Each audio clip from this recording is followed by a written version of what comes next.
Well, hello everyone, and welcome to today's expert briefing webinar from the Institute for Government. My name's Hannah White. So recess is over, Parliament is back, and it is all change at number 10.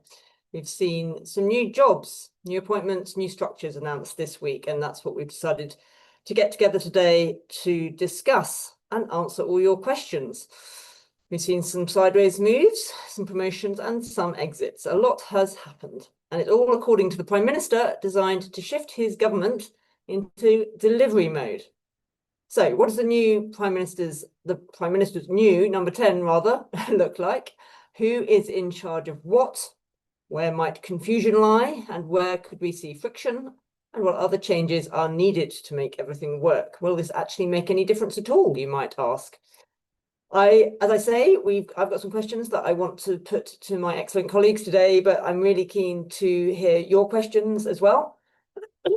Excuse me. We've got a lot of people signed up for this webinar, so please do start sending those questions in. And if you're willing to tell us your name and where you're from, that's always helpful context in understanding your questions and why you're asking. But you can ask anonymously if you so wish. And to introduce my panel before we go any further, I have a brilliant trio with me who always have lots of relevant expertise and experience to bring to this conversation. We have Alex Thomas, who leads our civil service programme of work and previously worked in the Cabinet Office, amongst other places in government. We have Hannah Keenan, who is an Associate Director in Alex's team, in our civil service work programme team. And also previously worked in the Cabinet Office, and Gemma Tetlow, who of course is our Chief Economist. So thank you to everyone for joining us. And I think we'll kick off, Alex, by asking you to just give us a quick lowdown on what has happened. The dust has sort of started to settle. We've tried to make sense of the sometimes slightly contradictory seeming briefings that came out in the press. Where do you think we are? Quick lowdown. Okay, I'll do my best. I'm not sure how quick, but tell me not. I've made a list of all the job changes. So just very quickly to run through the kind of moves to clear the ground on that. Divided between ministers, special advisors, and civil servants. So there have been quite a lot of job moves by the standards of number 10 shake-ups. This is a reasonably big one. So the headline grabbing one was that Darren Jones moves from Chief Secretary to the Treasury to become a new title of Chief Secretary to the Prime Minister, which is a bit of an innovation. We may go on to talk about that. On the special advisor side, Tim Allen is taking over from James Lyons as the head of government communications. Liz Lloyd is leaving. She's been heading the domestic policy, and there are reports suggesting that she's going to go to the House of Lords.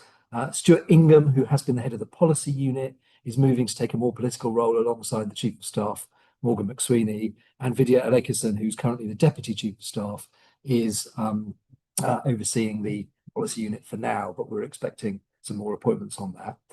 There's a big new economic appointment. We were trying to work out earlier whether she's a civil servant or a special advisor. I think she'll probably be a civil servant, but let's see. Minouche Shafik is coming in as a senior economic advisor to the Prime Minister. Then on the civil service side, nearly there, I promise. Nin Pandit, the current or the previous Principal Private Secretary to the Prime Minister, is shifting across to head a delivery team working to Darren Jones. Dan York-Smith is coming from the Treasury to become the new Principal Private Secretary. And two exits, Clara Swinson, who has headed up the Mission Delivery Unit, is, we think, going back to the Department of Health and Social Care, and Olaf Henriksen-Bell, who has been heading the Delivery Unit, I suspect, I don't know actually, but I suspect he's going back to the Treasury, so he's moving out. I mean, where does that leave us? It's clearly a new set of people and personnel. I think an important point to make up front is, in and of itself, this will not kind of resolve political problems or the kind of, people talk about the vision of the government or the sense of direction of the government. Moving around things like this in number 10 and the centre won't suddenly kind of fill a political vacuum. But I do think it gives them a reasonably good shot at kind of getting a grip of the centre. Let's see, proof of the pudding will be how it works out.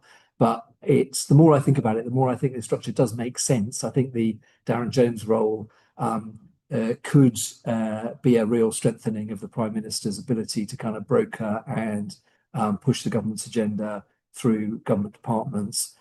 One of the things, Hannah and I have been talking about this, so she might want to come in on it. But one of the things that I think leaves us feeling a bit more optimistic is they do seem to have been willing to take some of the difficult decisions. They've not just layered on more and more people and structures on top of the existing ones, but they've got rid of the mission delivery unit, rolled that into the Darren Jones team. They have moved some people out and some people on, so that's never easy. But it does feel like there's a kind of controlling mind behind this. Let's see how it goes. But reasonably optimistic on that score. Still a big question in my mind. Again, we might come on to this about other civil service moves, other organisational stuff. How will the rest of the Whitehall machine, the Cabinet Secretary, Chief Operating Officer in the Cabinet Office dock into this new structure? So I think there are some unanswered questions around that, but I'll stop there. Hannah, did you want to come in on that? I mean, I think I was going to ask you, Alex, about what needs to happen in the civil service to sort of to dock into these political changes that we've seen, and whether we expect to see an echo of those changes on the civil service side at some point. Maybe you can come back to that one. But Hannah, as Alex was saying, there have been some hard decisions made here, and that potentially gives grounds for optimism. Yeah, I think that's fair. There was a point on Monday evening where I think I counted 4 or 5 people right in the centre of government who ostensibly had delivery, senior people who had delivery in their title or responsible for delivery in some way. So you had Nin Pandit, who was, we had heard reporting she was moving into this delivery role. You had Darren Jones. You still at that point had Clara Swinson as the second permanent secretary in the Cabinet Office heading up the mission delivery unit. You had Liz Lloyd, who had policy delivery and innovation as part of her role. And you had Pat McFadden in the Cabinet Office as the Chancellor of the Duchy of Lancaster, who is responsible for missions and supporting the delivery of the government's priorities. And that, I will admit, really made my heart sink in various ways, possibly from experience from what I'd seen inside the Cabinet Office. I was unlucky enough to see 4 different prime ministers during my time in the Cabinet Office. So I saw the Johnson, the Truss, the Sunak and the Starmer iterations of number 10 and various iterations within that. And I think this tendency that we saw, and it waxed and waned, but to find good people and to bring them into the centre, but to not take those difficult decisions, to layer them on top in a hope of getting a grip on the system, I think really had the opposite effect. And it's worth just, pulling out, and lots of people on this listening in and here will know this, but what getting a grip on the system means at its worst, at that layering on, can really sometimes look like number 10 wants an update on these 8 priorities. They want it every week. The Cabinet Office makes a nice shiny spreadsheet with the priorities. Someone in the Cabinet Office harangues the rest of the Cabinet Office to fill that in, who go out to departments, who go out to other people in their departments. And there's a good version of that, where people are spotting the links between it, where it's really driving delivery, where you can unblock stuff.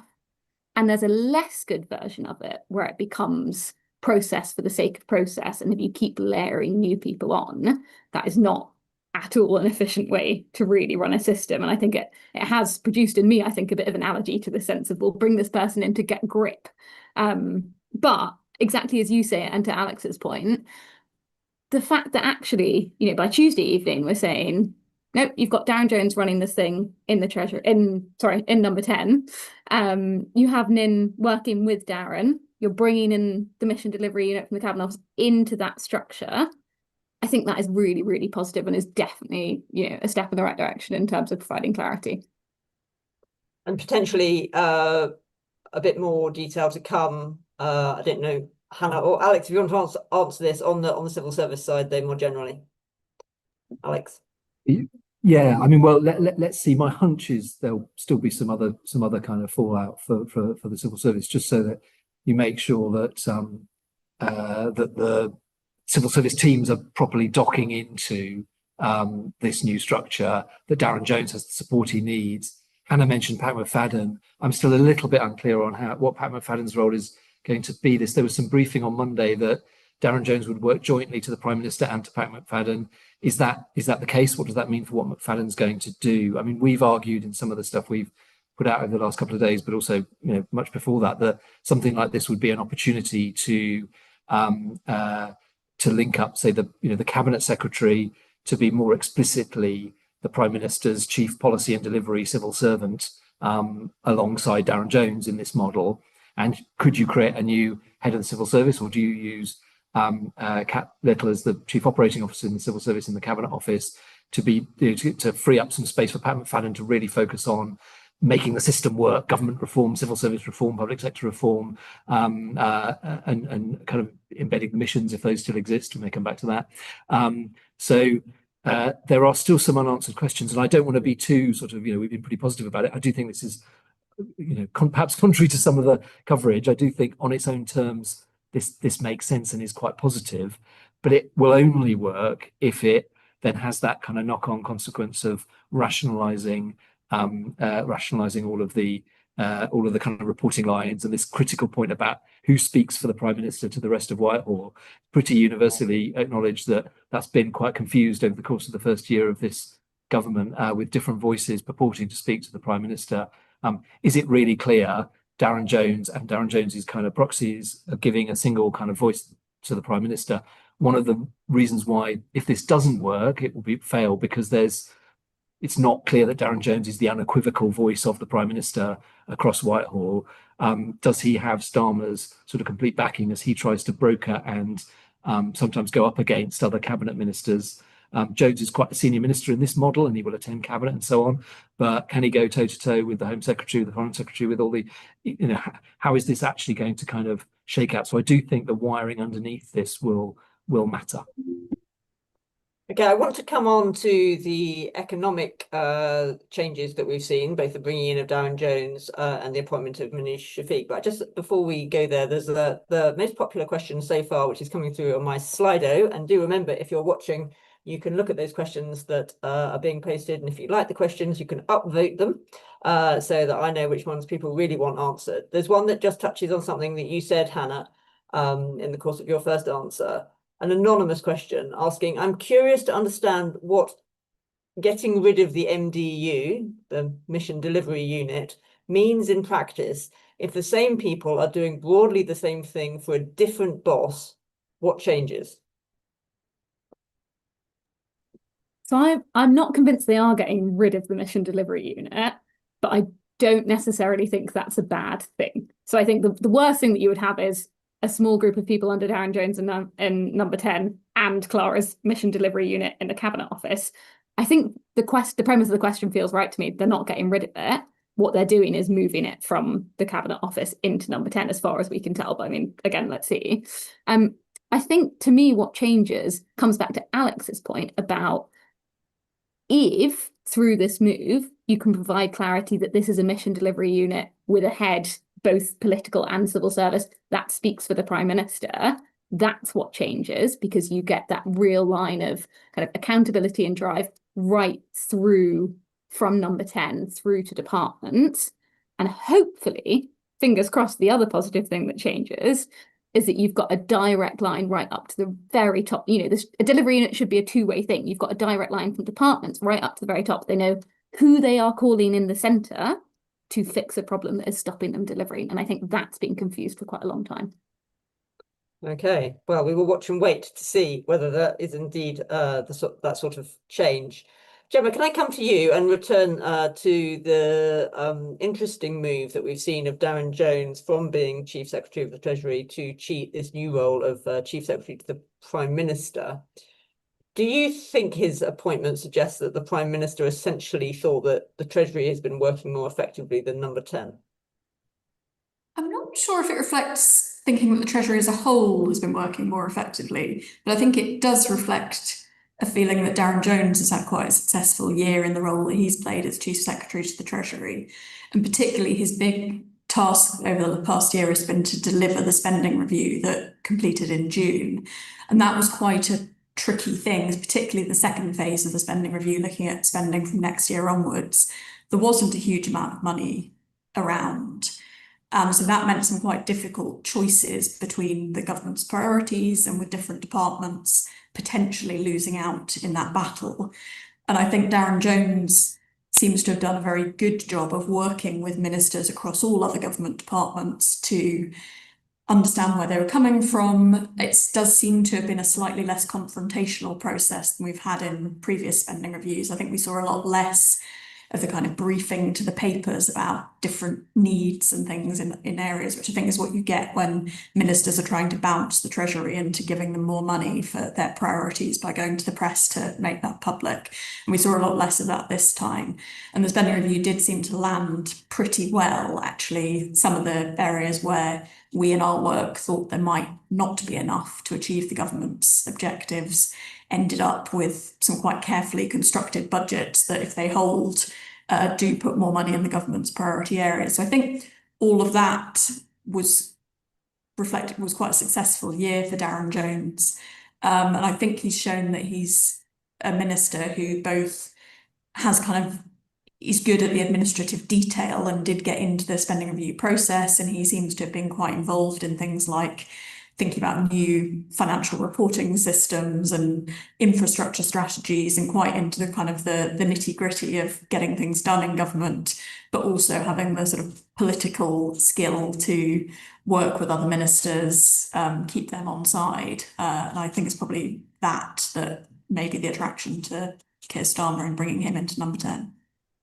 So a set of personal qualities and demonstrable sort of skill at working Whitehall. Do you think it's also significant that it's a Treasury minister that has come across, given the nature of the problems that the government's facing? There was some discussion in the media about other people who were considered for this role who weren't all Treasury people. So do you think that the Treasury aspect is just an added bonus, from what you've said, to the fact that Darren Jones felt like the right person?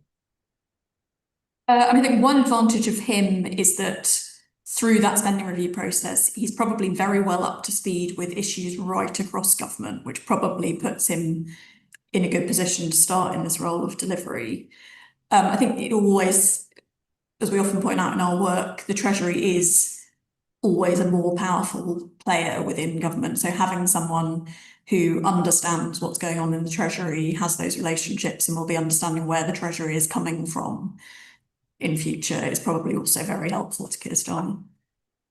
And as well as Darren Jones, Gemma, the Prime Minister has appointed an economic advisor, as Alex was saying, in the form of Minouche Shafik. Tell us about her and what you think having someone in this role is going to do to the balance of power between number 10 and the Treasury. So I think she's a very interesting appointment. Her background is obviously she's been a deputy governor at Bank of England. She's previously been a senior civil servant as well as serving as the head of 2 universities here and in the US. So she's notably not a party political appointment.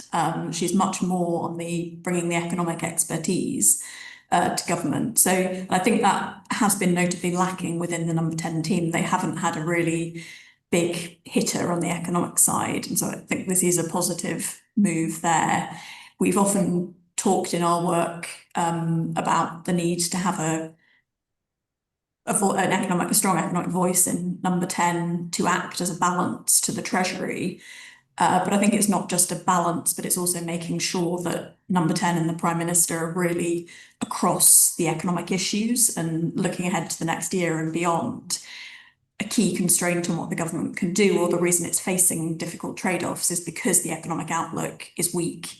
The public finances are in a difficult position. They do need to reduce borrowing and debt. And so having someone who can be that voice, trusted voice within number 10 on those issues, I think in addition to whatever advice is coming from the Treasury, is quite important. I think Minouche is an interesting appointment, not being political, but bringing that economic insight. Alex, did you want to come in on that one? Yeah, I mean, to build on what Gemma said there, I think it's really, really interesting. And I think it's potentially, again, very welcome. We've argued, as Gemma said, that the Prime Minister needs more economic support. And it's not just Minouche Shafik, it's Dan York-Smith coming in as Principal Private Secretary to number 10. That's a very sort of classic. We've had a few PPSs in number 10 who haven't had a Treasury background. This is a reversion to the very sort of super classic Treasury PPS coming in to help broker some of those most difficult decisions in government. But another critical test and a factor to the success of all of this is whether the Treasury plays ball. Is the House view at the moment in the Treasury, with Rachel Reeves as Chancellor and James Bowler as Permanent Secretary, that actually this is a real opportunity to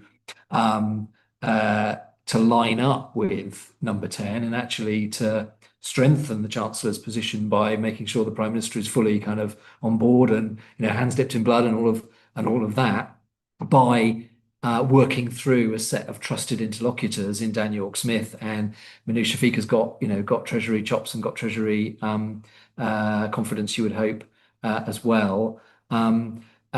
Or is this, are we going to be back to a kind of attritional Treasury not sharing information and data, not kind of opening the books to number 10? So I think quite a lot of the success of this economic side will depend on whether this has been done in an environment of kind of agreement and cooperation, and Rachel Reeves gives her blessing to opening the books, or whether this is a more antagonistic move.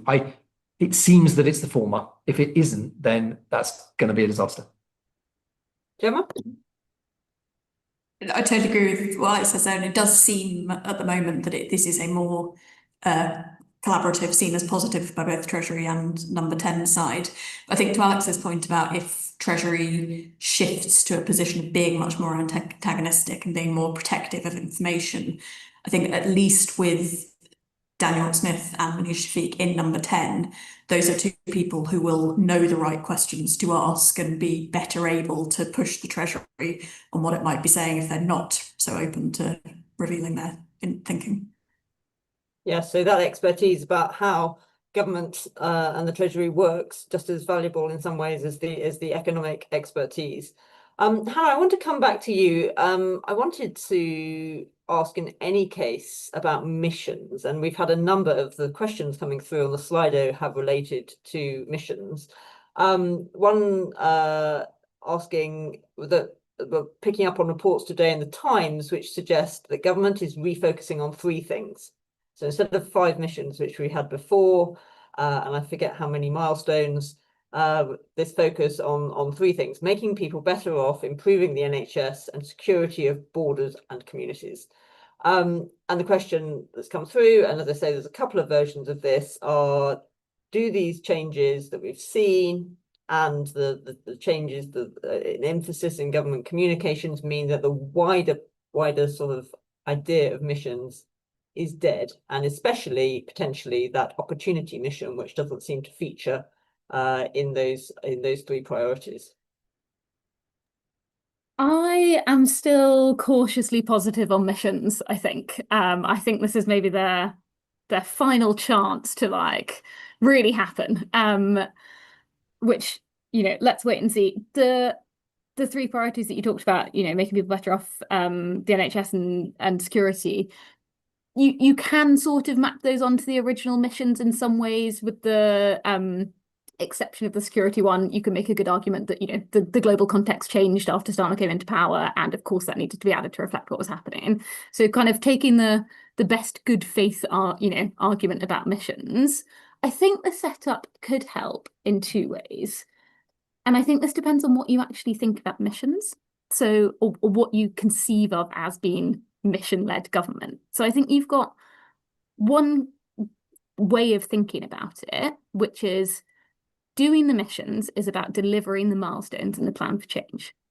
And my sense, but again, let's wait and see what happens with this delivery unit, is that this is what Darren Jones and Nin Pandit are going to be doing from the centre, and that they may well run something that looks quite like a Michael Barber style Blair 2001 delivery unit that takes the milestones in the plan for change that align to the missions and says, right, we're going to have 20, 30, 40 people in number 10, maybe fewer, tracking these missions and these milestones. We are going to work with the relevant departments to figure out exactly what indicators are going to show us whether these are going to happen. We're going to do stock takes with the Prime Minister, tying his time. We're going to do delivery notes, you know, really looking back to that Barber model and try and get results in that way. And that, I think, with a real focus on the milestones, could be a good thing for missions in that quite narrow sense. Now, I think, as I said earlier, it has to be both ways. So what you can't do is sit at the centre and say, why aren't you delivering this? Do it faster with less money. I think it has to be a really understanding what the blockers are, and really using the power at the centre to unblock some of that stuff, spot the patterns, see where the issues are, and use the PM's time to get things moving. If that is one conception of missions, are you delivering the milestones and the plan for change? Sort of the totally different conception of it is, are you changing the way that the state works? And this is much more what Georgia Gould and Pat McFadden in the Cabinet Office have been talking about. It's much more around this kind of rewiring of the state, and it comes across in things like the test and learn approach, in trying to get civil servants closer to the communities they're serving, and really making sure that you've got these localized approaches that you're testing in different places, seeing what works, expanding, scaling, maybe running things differently. That is a very different concept of missions to delivery of these narrow set of things. Now, I don't think that they're mutually exclusive. But again, and sorry, I think we're going to keep on coming back to this as a theme. You really need clarity for a civil servant. So if you are a senior civil servant, you're the SRO, you're on the hook for delivering this milestone on the plan for change, you really need to know, is this somewhere where I can do some testing, do some failing, do some learning, try again? Or am I and my permanent secretary and my Secretary of State going to get hauled up by Darren Jones in front of the PM to say, why are you off track on this target? And I think this is about Pat McFadden and Darren Jones working really closely together to share with each other which bits of the system they're expecting to work in which ways. And I don't think I don't think I have a strong view on how they do that, but they need to communicate that really clearly out to the system. So again, as Alex says, there's a lot of bedding in to do here. I personally think there's a chance for it to happen, but I know that not everyone has the same enthusiasm for missions. Just to quickly jump in on that. I mean, I agree with what Hannah says, and I think likewise, I'm not quite ready to declare missions dead, but I do think we'd set the spending review up as the test of whether the government was really serious about missions, particularly in that second sense that Hannah talked about really clearly about the how to do government differently. And it was pretty clear that the spending review, author 1D Jones, it talked about missions and the missions featured in it, but it felt, certainly to me, Gemma might have a different view, but it felt like the missions were kind of layered on top of the spending review afterwards. They weren't embedded in the thinking of the spending review from the start. Now, it says I don't hold Darren Jones responsible for that failure to properly incorporate the missions in the spending review. He had a job to do. It was enormously difficult as it was, and he, as we've said, kind of brokered across government pretty well. But it is striking that the person who is going to be charged with kind of making the delivery of government work has just done a spending review, which we've argued is a missed opportunity for really embedding those missions in the operation of government. Very interesting. Gemma, we've looked ahead to what this all might mean for achieving the missions. Obviously, a key event which is about to happen the autumn, we now know at the end of November, the 26th of November, I think, is going to be the budget. What do you think these changes to number 10, promotions, new roles within the Treasury and so on, are going to mean for how the government gets from where it is now, start of the term in September, to that November budget, and what it will mean for the decisions that Rachel Reeves has to take? So probably everyone's very familiar by now, given the press coverage, but just to recap sort of what we think that fiscal event is going to look like, and so what are the sort of choices they're thinking about over the next couple of months. It seems quite likely for a few reasons that the economic and fiscal forecast will look a bit worse at the end of November than it did in the spring. That's both because the cost of government borrowing has gone up quite significantly since the spring, and so if it stays where it is at the moment, that will cost the government more.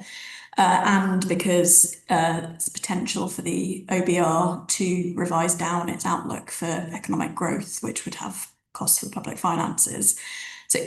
And layering on top of that, the government since the spring has U-turned on a couple of key welfare policies, the winter fuel payment and some of the benefit changes in the spring, which mean that they need to find about £6 billion to offset those U-turns. So taking that all together suggests that Rachel Reeves may well be facing an autumn budget where she needs to find more ways to pare back public borrowing.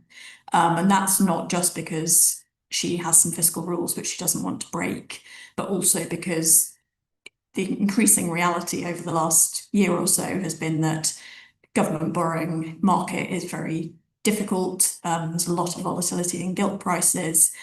So the government really does face a genuine constraint on how much it can push up government debt issuance without facing some market reaction. So that's a kind of, it's not the position Rachel Reeves would want to be in this time. She was hoping that last year's budget was a big tax raising budget, one and done, and then they could get on with sort of announcing the spending increases and the new direction that they wanted to get on with. But they're not there. They're probably facing another budget requiring more tax rises, and it's probably tax rises because they don't want to borrow more, and they've already set spending envelopes in the spending review, and they found it hard already to make welfare cuts. That really leaves tax as the place that you go. So in that environment, I think the Treasury will be having to deliver some unpleasant messages to number 10, which are, we have to do something to raise money. We didn't want to do this. Somebody is going to be hit by this. So I think in that context, it is probably helpful for reasons we've already kind of touched on, that number 10 has more economic expertise and has Dan York-Smith, who up to now has been the Director General for Tax and Welfare in the Treasury, and if he hadn't been moving jobs, would be the senior civil servant overseeing that process of policy development for the budget, who know very well what that reality looks like, and therefore can kind of help communicate that to the Prime Minister, who ultimately will have to sign off on any changes.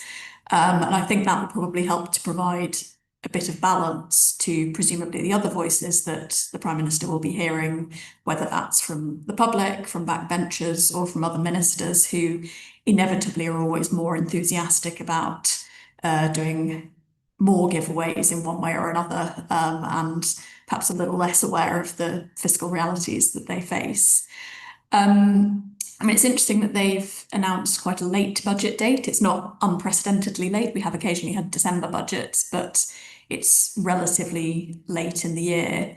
That could, I mean, they've had this big shake-up of personnel, so that in itself might leave you wanting to take a bit more time to make the most of those new people who are coming in, with Torsten Bell advising more closely, having a new Exchequer Secretary in Dan Tomlinson, and the other civil service changes as well. But it also may be that they haven't yet worked out what is that package of measures that they should be going for in the autumn. I mean, I think it'll be interesting to see where they end up with. I mean, successive chancellors have tended to cobble together a package of the least politically painful things, but those very often then overcomplicate the tax system in unhelpful ways that are economically distortive. So I suppose what we would hope they end up doing is choosing some measures that do the least economic harm in the autumn. I think my view is it's at this point, even with a late November budget, probably too late to go for any substantive tax reform in that autumn budget, but you could, in the budget, start to set out a vision for a future of tax reform if Rachel Reeves thinks that actually, now that they are facing the need to do more on tax, she wants to do something more substantive that's kind of aligns with their other missions on growth and net zero, for example, that could be set out your direction of travel in the autumn, but deliver on that over the following year or so. Alex, do you agree with Gemma? I'm just thinking about the sort of the classic parental situation where your child goes to one of you and asks for something they want and gets the answer they don't like, so they go to the other parent. Do you think having Darren Jones moving into number 10 will make it harder for departments and political figures within the government to sort of play the Treasury and number 10 off each other in the way that can happen in the run-up to fiscal events when people are lobbying for the different ideas they want to see included or excluded?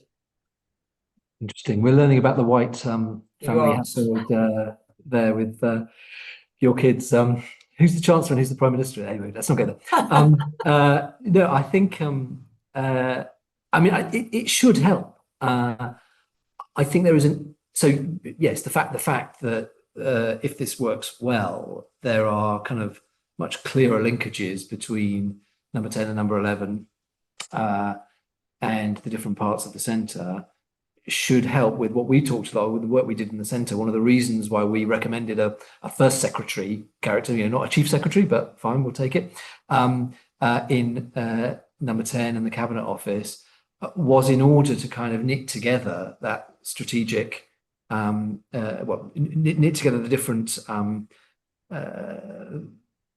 aspects of the policy decisions that we need to go on, and to place those in a strategic context. We have said, I think that Darren Jones is well placed to do that. There will still be the institutional tensions between, just because one person happens to have moved across. Number 10 will still be number 10. Treasury will still be the Treasury. Ministers will still be able to go to the Prime Minister and say, you care about this thing, and Rachel Reeves is being nasty to me. So, so that will still happen. But there should be a place for it to be resolved more easily. I do think, Hannah, I think, touched on this briefly earlier. I'm still curious about the role of Pat McFadden in all of this. So there's a classic role of the Chancellor of the Duchy of Lancaster, who is the broker, who's the person who chairs the cabinet committees, who's the person who bashes departmental heads together, who is able to kind of work through the really knotty policy and other problems. Is that still Pat McFadden's role, or is that now Darren Jones's role? And I think that's one of the things that I don't quite understand. Or is Darren Jones effectively deputy to Pat McFadden, in which case this is a much less kind of radical change than it's been presented as. So yes, I do think it will help provide a forum for resolving some of those games.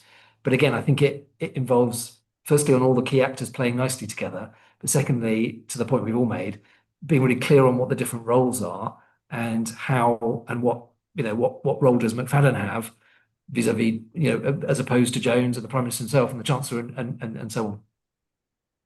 Yeah, can I come back to you with a question from Caroline Slowcock, which refers back to what you were saying about how we've got to where we are, or where we will be when we get to the budget, in terms of some of the U-turns, policy U-turns that have happened since the Chancellor last set out her thinking. She's asking, will the changes deal with the underlying causes of the winter fuel payments and disability benefits debacles? For example, lack of consultation with charities and MPs, and of getting wider buy-in and innovating rather than simply cutting in a top-down way? I'm not sure any changes that have been made really necessarily address that. And we've pointed out in our previous work on tax that it is quite a long-running problem with budget policy making, that it is often done very secretively without the normal sort of consultation that you would expect. And the downside of that is that you're often not clear about why you're doing things because you haven't built that understanding in advance of announcement. It can end up, and also because you haven't done the consultation, you can find too late in the day that there are holes in your policy or unintended consequences that you didn't spot, and then the whole thing unravels. So I think the two policies, the winter fuel payment and the disability benefit changes this year, I think were in many ways self-inflicted wounds from the way that the Treasury approached those policies. So the winter fuel payment was announced last summer, really in isolation from any of the later tax changes or any of the later spending cuts, seemed to be driven by a desire to get that announcement through quickly enough so that the DWP systems could be updated for last winter, so the money didn't go out last winter, which were kind of fiscally unnecessary. But because it was done in isolation, it then looked like a slightly vindictive hit on pensioners. It wasn't clear what wider strategy it was part of, and that made it much easier for people to focus on and then unpick because it was sort of relatively isolated. Similarly, the disability benefit reforms, there had been a process going on within DWP and the Treasury of thinking about reform of that area of the benefit system. It was clearly one that they wanted to address, but that all got accelerated by a sudden desire to have something to announce to save £5 billion by the 26th of March. And so that rushed through and skipped over a lot of the policy development process that would have happened. And so they hadn't really built the case for that set of reforms. They tried to sell it on the grounds of addressing health-related inactivity, but a big part of the package in the cuts to personal independence payments were cuts to benefits that go to you whether you're in or out of work, and there just wasn't an employment narrative that aligned with that. So I think both of those reflect poor policy-making processes from government, and I'm not sure anything that's changed in the recent personnel reshuffles necessarily deals with that. But hopefully they are aware of what's gone wrong, and hopefully they are thinking about how they can do things better. Yeah. So useful changes that could be made but not addressed through these specific changes. I have to ask a question, Alex, which I promise we didn't pay Victoria at the MOJ to ask, but is nonetheless a good IfG question. She's asking how these changes compare to the IfG's Centre Commission recommendations, and whether we see them as broadly positive, negative, neutral, or as yet unclear. Oh, well, thank you very much, Victoria. That's a real, a very excellent question, if I may say so. Just building on what Gemma said, actually, very briefly, I think it's in this whole context, and it does go to the Centre Commission point to some extent. I'm looking at this very much as these changes on their own terms. They are, I think, broadly positive, but this is not, I don't think, going to transform the way government works. It's not going to transform policy making. As I said at the start, it's not going to be a substitute for political vision of the government. It's not suddenly going to make the asylum and immigration debate that's dominated the summer. I think it's important to kind of just put all of this in that context, which is it's very much a sort of necessary but not sufficient set of changes, even if it works as well as it possibly can. On the kind of marking against the Centre Commission, I won't go through sort of absolutely every detail, but as I said a minute ago, I think the Chief Secretary role, Chief Secretary to Prime Minister role, is a positive development. That mirrors what we were saying about a First Secretary. We were thinking that Pat McFadden had been playing that sort of quasi-First Secretary role, but someone who has the absolute authority of the Prime Minister, can broker on their behalf, can be the controlling mind, if you like, that we've seen Jonathan Powell arguably be on foreign policy for the Prime Minister. And now Michael Elham on EU policy. Can Darren Jones fill that gap? But I think it's a good thing that you have someone in that First Secretary, Chief Secretary job. So a tick there. We also argued that there should be a new economic support for the Prime Minister. A tick there. So those sort of wiring of the centre stuff in number 10, I think this is a positive development. The case unproven, untested yet, as we said earlier, does all this hang together sort of on its own terms? Can you draw a really clear organisation chart of number 10? Whether they publish it or not, they won't, but at least internally, have they got a very clear view of how all this is kind of then shaking out inside? So that's the TBC point on the number 10 bit. What they haven't yet done, but this speaks a little bit to what may or may not come later, are some of those changes around creating a department of the Prime Minister and Cabinet and a department of the Civil Service, aligning that with a senior minister who is clearly responsible for reform of the civil service and public services, and kind of creating a structure around that. So we argued you should go a step further than they have done in creating a Prime Minister's department effectively. And we also said there should be a split of the Cabinet Secretary and the head of the civil service. I think this model, I sort of hinted at this earlier, I think this model could be quite conducive to that split, actually. If you've got a Cabinet Secretary who is Prime Minister Darren Jones aligned, and then you had a head of the civil service who was government reform, question Pat McFadden aligned, you could see how that might work together, and actually both would have the authority that they need to do their jobs, which is always the problem with the head of the civil service. Are they then marginalised and pushed out? I think this model could lend itself to that. Let's see if they, that may or may not happen.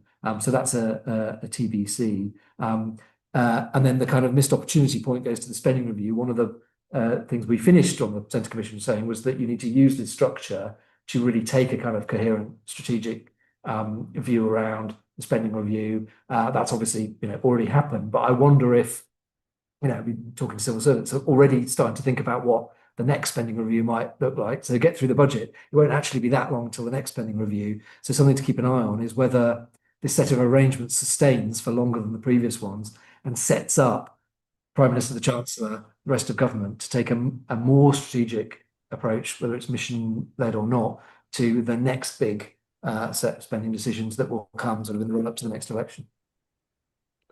So Okay, 6 out of 10. So just a last couple of questions before I think we'll draw this to a close. Thank you so much to everyone who's sent questions in. Hannah, I'm going to come to you first with a specific question that you may be able to answer quite quickly, and then I'm going to ask you all for your views on a second question. So the first one, which is just for you, Hannah, an anonymous questioner asks, could Darren Jones end up being the scapegoat if these changes do not equate to any really positive change over the autumn and beyond? And then the question from David Owen, which will end on an answer from each of you. If the test of success of the Chief Secretary to the Prime Minister is timely delivery of policy, brackets, plan for change outcomes, what conditions are needed for him to succeed? And I think there's probably a number of different answers to that. So I'll give you each an opportunity to think about conditions to succeed. While you're doing that, Hannah, any possibility of scapegoating? I couldn't possibly say. Yes, doesn't seem impossible, does it? But I'm going to resist the temptation to stare into the crystal ball and say that we should simply try and ensure that people's responsibilities are clear, and perhaps we won't need to look for a scapegoat further down the line. Very good. Gemma, do you want to kick us off? What conditions do you think Darren Jones will need to be in place for him to succeed in this new role that he's been given?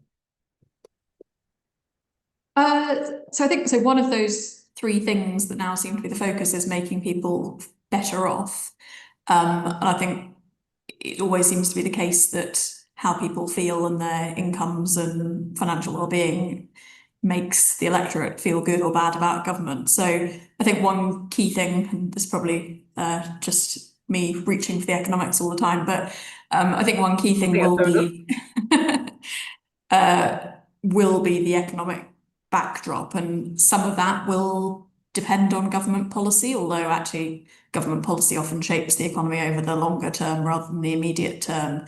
But things like what happens to inflation, does that start to come down or does it remain very sticky, may, through no fault of the government's own, affect whether or not people really feel better off and feel like things are getting better for them. So there may be some things outside of Darren Jones's control that affect whether people judge that the government has delivered on its promises. Thanks, Gemma. Hannah, I'll come back to you, so I make Alex go last. Hannah, what do you think in terms of conditions for Darren Jones to succeed? I think I have three. So the first is proper PM support behind him. So to make sure that he really is, and everyone across government knows that he is the voice of the PM on all things delivery. I think the second thing is his own mindset. I think if he approaches this as a purely, I'm going to push departments to deliver, I don't think it's going to work. So I think he needs to see his role equally as, tracking, monitoring progress, and as the person at the centre that can unblock progress. And then third, really needs some changes to, I think, lots of the things around civil service reform that we've talked about, but explicitly civil servants that feel that they have more autonomy and are less focused on process, because I think otherwise the process of monitoring delivery will bog all of this down. So letting Pat McFadden and Georgia Gould get on with that rewiring issue. Thanks, Hannah. Alex, final word to you. Oh, thank you. Yeah, I mean, all of the above. My first was going to be Hannah's first as well, which is unequivocal prime ministerial backing and authority. And I would include in that getting the relationship with both Pat McFadden and, we haven't mentioned him actually, but Morgan McSweeney right. I do think a test of the success will be that we don't see over the course of the next 3, 6, 12 months kind of sniping or noises off, or kind of a sense that there's a tension inside the Downing Street machine, because that would be very damaging. So can Darren Jones find a way of working with Morgan McSweeney and vice versa that allows them to define this kind of, the McSweeney political campaign sphere with the Jones policy and delivery government sphere that is sufficiently clear that they're operating on their own turf, but also they have a good enough relationship so that they make the joins. You can't just suddenly say, well, that's politics and campaigning and that's policy and the two are separate, because obviously the whole point of one of the things this government's trying to do is create a record of delivery that they can then campaign for re-election on. So do they, whether that's part of the first or maybe that's a second condition for success, they need to find a way of working effectively together. The next point would be the relationship with the Treasury, as we said earlier. I won't repeat that, but that's a kind of open, collaborative, constructive perspective. And then I suppose, finally, I think, can this government find a way of telling the story of the government? It goes back to the point I made a few times about that this isn't a substitute for vision and so on. Lots of people, and it's not, it's above my pay grade to work out a political vision for the government. That's not what we're about. But can this set of sort of organisational arrangements fit into a prime minister and a government that is able to tell the story that it wants to tell and get across? And certainly there's a sense, particularly over the summer, that the government hasn't been master of its own narrative. So in the end, that's on the Prime Minister. So does Keir Starmer step up to that to create the kind of opportunity for all these things underneath him to work? Well, we will be watching and seeing how these changes in number 10 play out. That's it for today's webinar. Thank you to Alex, Hannah and Gemma. Thank you to everyone who's joined us today. We will be, and yeah, thank you to everyone for sending in questions, excellent questions. We'll be uploading the audio of today's event to our IfG Events podcast feed, and you can watch again at our website if you wish to do so, or recommend this webinar to your friends. So as I say, we will be watching number 10 closely, as we always do, and continuing to address our thoughts and what's working and what's not. So do keep an eye on our website for more top IfG content, and have a great afternoon, everyone.